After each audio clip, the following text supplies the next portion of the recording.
Hi, this is a video going over the H1 accelerator. What you're looking at right now is the touchscreen that controls this unit.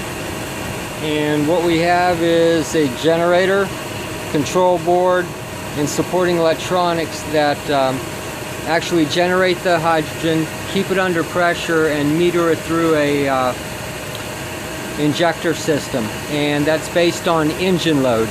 And what we'll be doing is going through how we can control that amount of hydrogen and the injector pulse rate. So what we'll do is first turn on the unit, and you could hear the injector working. And to show you it working, we've got bubbling hydrogen right now at idle. So this would be the amount of hydrogen that's being put into the system at idle. Now we could throttle that back or increase it to however we would like, and depending on engine load. So at idle we could put in a certain amount, and as the engine requires more energy, then we could go ahead and add more hydrogen. Let me focus in here. So what we'll do is we'll show. We go to the next, well, here you can see we're at 11 pounds vacuum. The generator's operating at 40 psi right now, and pulse width is about 10.6. We'll be adding a temperature gauge here instead of the RPM, which will tell you the operating temperature of the generator itself. So if we go to the next screen, we're able to see the slope. Now it's set at R1 because we are not using, well, actually it's not creating that much hydrogen, and based on the engine load. So the engine load is virtually nothing because it's at idle, so it doesn't require very much hydrogen.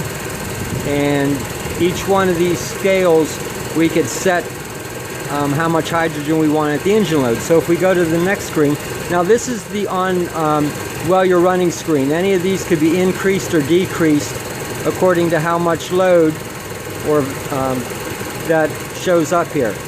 So if we go here, we could load all the settings, and if you notice we have a bunch of numbers. So it's showing at a negative 14 pounds vacuum. We have it at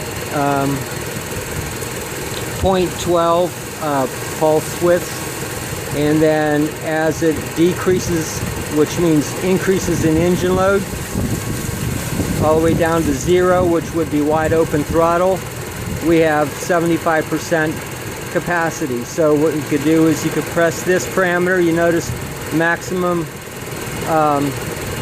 vacuum, which means idle, and the minimum amount of hydrogen going in. And we could go to our next level, and if you notice, as it's requiring more load, we increase our hydrogen. Now these sliders could be set to anything you want. You just press on them and slide it up, or slide them down. When you're happy with it, you press save, and that will become a permanent setting every time the system's cut on. And you could go through each one of those ranges, you notice, and set that up. Okay, so it's already set up, so we won't save it. We'll just go back to our screen. And basically these are all your alarms: high temperature, water's low in the reservoir that fills the system, too high pressure. So we basically max pressure out around 55 psi. So the system will never go over the 55 psi. It'll cut off. And if it does overmax, what it'll do is it'll tell you there's too high a pressure, and then it will shut off automatically and send you an alarm. If the pressure's too low, it'll let you know that. And then we also have a low RPM range. So that's basically the general outline of how the system works. It's all based on engine load and how much hydrogen you want to put into your system at any one of those points. Now these scales, if you look, they actually, you set those loads, but the programming will scale it automatically up and down. So it's not necessarily a step type of gradient. It's a it'll follow that scale. So whatever it's set at, it'll scale from R2 to R3 smoothly. It'll ramp up, and the same with R3 to R4 and R4 to R5. So it's a smooth scaling between those steps. Again, the processors take care of that in the control board. So that's basically how we control the system and what you could look for. This also, we're working on the apps that you could do this through your phone remotely, or a tablet or a laptop. You could control the system many ways.